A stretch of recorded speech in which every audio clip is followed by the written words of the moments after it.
यूं तो देश की राजधानी दिल्ली कई मायनों में भारत का केंद्र मानी जाती है, मगर आज देश की राजधानी दिल्ली विपक्षी गठबंधन की बैठक को लेकर बड़ी चर्चा में रही। आज विपक्षी गठबंधन के ज्यादातर दलों ने मिलकर दिल्ली में बैठक की। बैठक में किन मुद्दों पर सहमति बनी, हम आपको विस्तार से बताएंगे। इधर यूपी में मुख्यमंत्री योगी आदित्यनाथ और केंद्रीय मंत्री जितेंद्र सिंह ने प्रदेश को क्षेत्रीय मौसम विज्ञान केंद्र का उपहार दे दिया है। अब ये प्रदेश के लिए कैसे लाभदायक होगा और आपको ये भी विस्तार से बताएंगे। खबर यूपी की सियासत से उभरे एक नए मुद्दे की भी करेंगे। आपको ये भी बताएंगे कि मिडिल ईस्ट में एक बार फिर बढ़ते तनाव से लेकर भूकंपग्रस्त फिलीपींस तक की है। अगले 45 मिनट में आपको देश और दुनिया की तमाम बड़ी खबरों से रूबरू कराएंगे, लेकिन शुरुआत विपक्षी गठबंधन की बैठक के साथ, जो आज दिल्ली की सियासत का केंद्र बनी रही और कहा जा सकता है सियासी सरगर्मी भी दिन भर देखी गई। एक रिपोर्ट देख लेते हैं।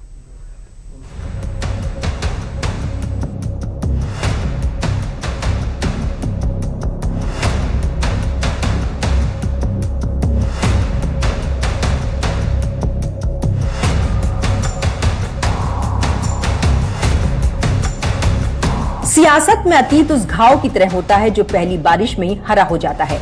दिल्ली में सोमवार को विपक्षी गठबंधन की बैठक हुई। करीब 23 दल के नेता प्रत्यक्ष रूप से शामिल हुए, लेकिन उन्हीं दलों के नेताओं के पोस्टर दिल्ली की सड़कों पर जब बैठक से पहले लगे मिले तो मरहूम शायर बशीर बद्र साहब के इस शेर के अल्फाज कि सियासत की अपनी अलग ज़बां है, लिखा हो जो इकरार इनकार पढ़ना इन तस्वीरों पर सटीक दिखाई पड़े।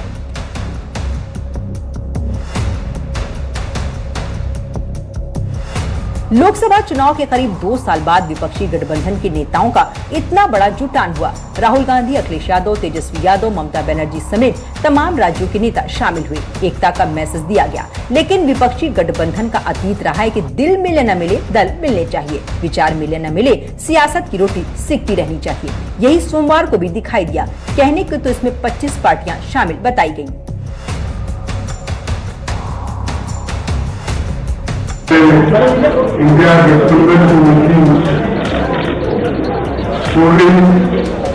जिसमें 25 पार्टियां शामिल हुए थे।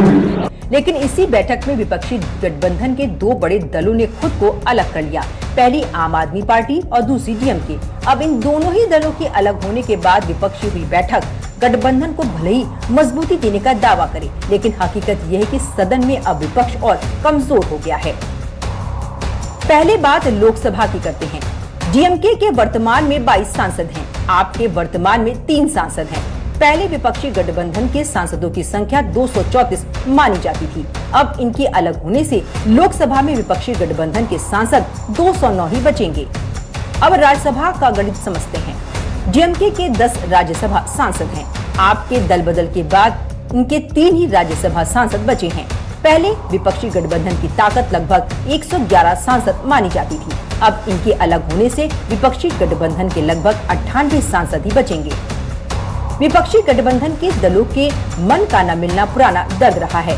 इसी वजह से कभी ममता बनर्जी नाराज रहती थी तो कभी कोई और दल।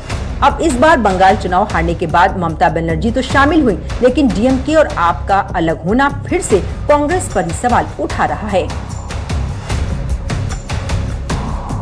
See, Congress is shifting their allegiance. How can they do that? They claim to be the leaders of the India bloc, but they have shifted their alliance to a party which is not in the bloc. Most of the parties will quit India bloc. That is my expectation, because Congress has become a non-reliable party.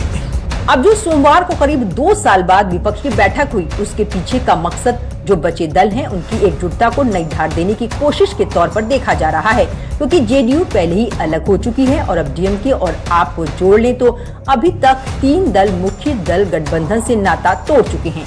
इसलिए अब आगे कांग्रेस भी फूंक फूंक कर सबकी सहमति के साथ कदम बढ़ाती दिख रही है। अपनी अपनी राय दी और उसके बाद कि हम 5 पॉइंट पे आज सहमति जताई है और इनके लिए इन मुद्दों पर हम बैठ के काम करेंगे, लड़ेंगे और आगे बढ़ेंगे। विपक्षी गठबंधन की ये बैठक करीब 2 घंटे से ज्यादा चली।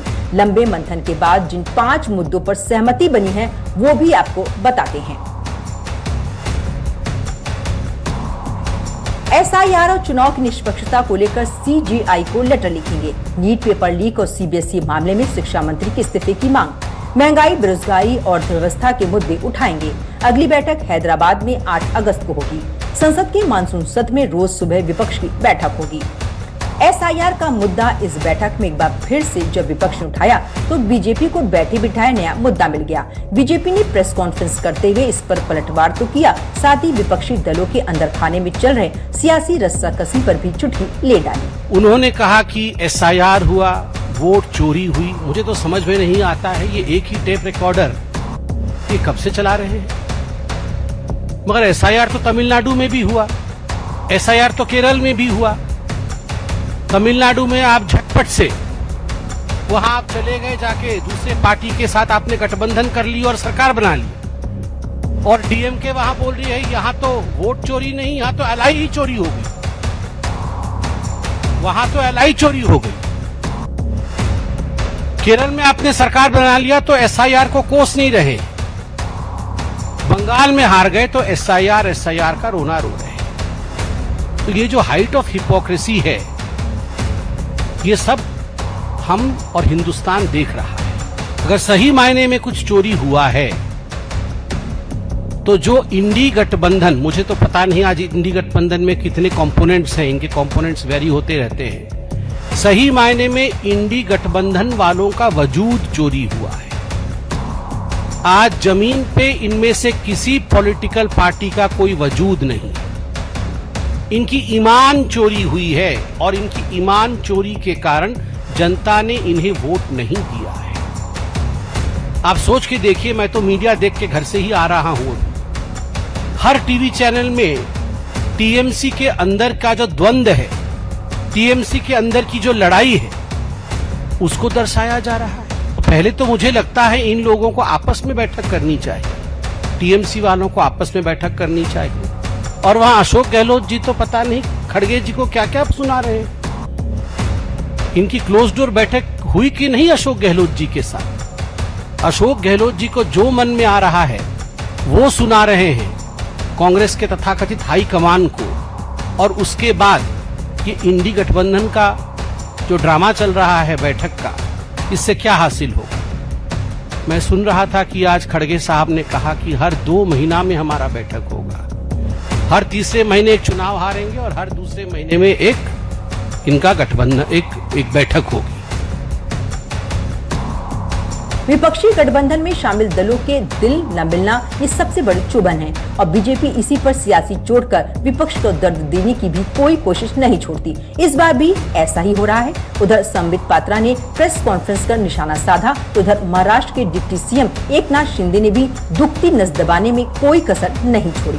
पास यूनिटी नहीं है, कोई सीरियसनेस नहीं है। ये पूरी तरह जिनकी हार हुई है, इसलिए उनका मॉरल पूरी तरह टूट गया है। अभी ये कुछ तो दिखाने के लिए ये साथ में आने की कोशिश में है। आप पार्टी भी नहीं थी, DMK भी नहीं थे और TVK भी नहीं थे। अभी इनको डर है कि इंडिया अलायंस में जाएंगे तो हारेंगे। आप पार्टी भी हार गई, TMK भी हार गई, TMC भी हार गई, DMK भी हार गई, UBT भी हार गई, RJD भी हार गई। जैसे इंडिया अलायंस में जाते तो हार जाते। ऐसी डर उनको बैठी है, ऐसा डर हुआ है, इसलिए ये बैठक से भी कन्नी काट रहे। कई लोग इन बैठक से दूर रहे क्योंकि उनको भी पता चला है कि कांग्रेस की भूमिका क्या है। सब छोटे छोटे दलों को हरा के कांग्रेस खुद विपक्ष पार्टी बनना चाहता है और इसलिए ये लोग उनसे कन्नी काट रहे हैं, दूर भाग रहे। कुछ लोग आए इसमें डिजिटली आए, कोई फेसबुक लाइव से आए, थोड़ा अपना बात करे और दूसरे के फेस देखे बिना चले गए। ये कहा कि इंडिया अलायंस है। दरअसल लोकसभा चुनाव से पहले ही राष्ट्रीय स्तर पर विपक्षी गठबंधन की कवायद हुई थी। इसमें शामिल पार्टियां कहीं साथ कहीं खिलाफ के फॉर्मूले पर 2024 के चुनावी दंगल में उतरी थी, लेकिन नतीजों के बाद गठबंधन की पार्टियां बिखर सी गई थी। ऐसे में अब जब फिर से गठबंधन को लेकर विपक्षी पार्टियां एक्टिव मोड में आई हैं, तो बीजेपी उनके बीच पड़ी दरारें गिनाते हुए हमलावर दिख रही है।